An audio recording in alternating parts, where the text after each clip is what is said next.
नाही नाही, हे अत्यंत गंभीर आहे आणि या देशामध्ये लोकशाही किती मोठे संकटामध्ये आहे हे याच्यातनं दिसतं।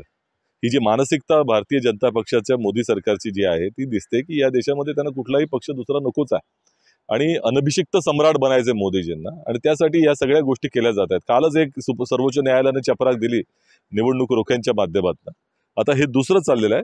एक अत्यंत मुख्य विरोधी पक्ष असलेल्या काँग्रेस पक्षाचे 2 आठवड्यावरती निवडणुका जाहीर होणार आहेत लोकसभेच्या। देशाचं चित्र बदलायच्या परिस्थितीमध्ये त्यांचे अकाउंट फ्रीज केले जातात। ही कशा पद्धतीची त्या ठिकाणी भूमिका आहे?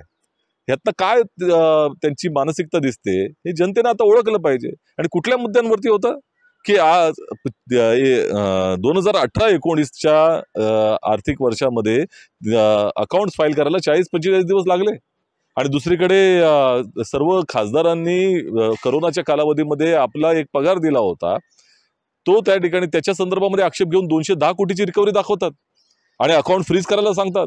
अशा तऱ्हेची कारवाई कधी झालेली आहे विदाऊट कुठलेही त्या पद्धतीनं सुनावणी न घेता? हे भयानक आहे आणि निश्चितपणे जनतेने डोळे उघडून याच्याकडे पाहिलं पाहिजे एवढं निश्चित आहे। मराठा आरक्षणाबद्दल मनोज जरांगे पाटील यांनी म्हटलं आहे की कायद्याची अंमलबजावणी झाल्याशिवाय आंदोलन मागे घेणार नाही। आता जरांगे साहेबांनी आणि मराठा समाजाचे जेवढे कार्यकर्ते या मराठा आरक्षणासाठी लढतायत त्यांच्याबद्दल आम्हाला निश्चितपणे सहानुभूती आहे। मराठा समाजाला आरक्षण मिळालं पाहिजे, परंतु सरकार कशा पद्धतीनं त्यांची फसवणूक करत आलेली आहे हे आता दिसतंय। आज 16 फेब्रुवारी आहे।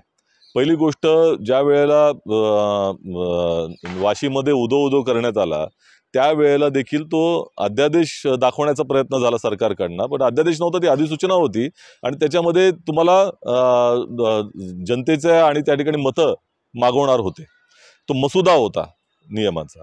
आज 16 तारीख आहे। आता त्याचं त्या ठिकाणी त्या मसुद्याचं काय झालं पुढं हे निश्चितपणे लोकांसमोर आलं पाहिजे आणि अध्यादेश हा कायदा असतो, हा कायदा त्या ठिकाणी झालेला नाहीये आणि आता त्या संदर्भामध्ये लपवाछपीची कामं सरकारतर्फे केली जात आहे। ते दुर्दैवाचं आहे।